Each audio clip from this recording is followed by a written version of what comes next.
So here's where we're up to. I've got my Dinosaur Chrome jumping game with a whole bunch of sprites being generated, and I have to jump over them. I'm so good at this, but when I hit them, nothing happens. That's what I want to look at now, is collisions, which is super important. So let's get rid of this, and let's start by checking to see if I have any collisions. So the way you do this in this particular engine, physics engine, is you have this arcade.checkForCollisionWithList, and the thing that I'm checking is the self.player sprite. You remember from way back up in the init, we made a self.player sprite, which we appended to the self.player sprite list. That's right, yep. And I'm checking that against the enemies list. So what I can, this is creating a list of collisions between my player sprite and how many other things I'm hitting. Most of the time that's going to be 0. So I'm going to say if length of that array, so if length of any collisions is greater than 0, then things went bad.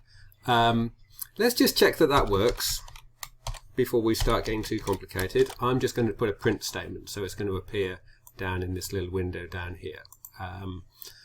So Control S or Shift 5. I wonder if that'll work, or have I made an error? I guess we'll find out. Well, we got an error. Look, absolute classic error here. It says I haven't got an enemies list. I know I've got an enemies list. I made an enemies list earlier. Can we get rid of this, please? Thank you. Yeah. But it is perhaps not spelled that way. Enemy list. Yeah, so a slight misspelling. So we do these all the time. And very often when you see an error like that as well, it means you forgot the self dot, which in my case I did not. So I still haven't talked about self dot. Will do. Important to know about. Super important actually, but we don't need to know it just yet. So here's me jumping, jump over the first one, hit the second one, oh, I'm dead. And you can see every time, it's like every frame that it actually overlaps, there's an issue. It says that I have a problem. So I actually want something to happen more than just this in the console, because the player doesn't see the console, of course. The player thinks nothing's actually happened. So I'm going to do pretty much the most brutal thing I can think of, which is I'm going to create a variable right at the beginning here, or actually right down here, why not? And it's going to be self.gameOver, game over, and it's going to start with the value of false. Is it capital F? I don't remember. Capital F? Yes, it went blue, so it's capital F. Self.gameOver equals false. And I can now ask down here in this update section, I'm actually going to ask for the whole thing, because there's no point if the game is running in updating the physics engine or anything. So I'm going to say if, I'm going to do it the ugly way first and then show you later a slightly neater way. If self.gameOver equals false, then we're going to do everything. Yep.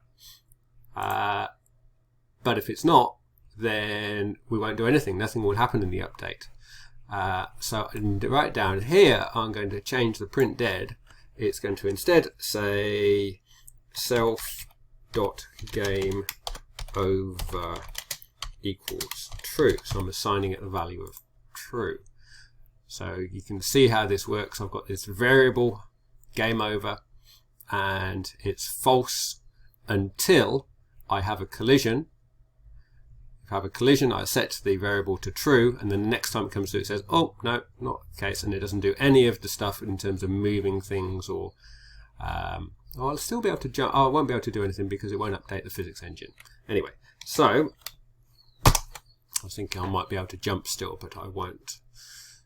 pretty sure. So here we go. Play my game. Here comes the first one. Jump over it. Here comes the second one. Nothing is working. That worked perfectly. So in terms of first introduction to collisions, I think that's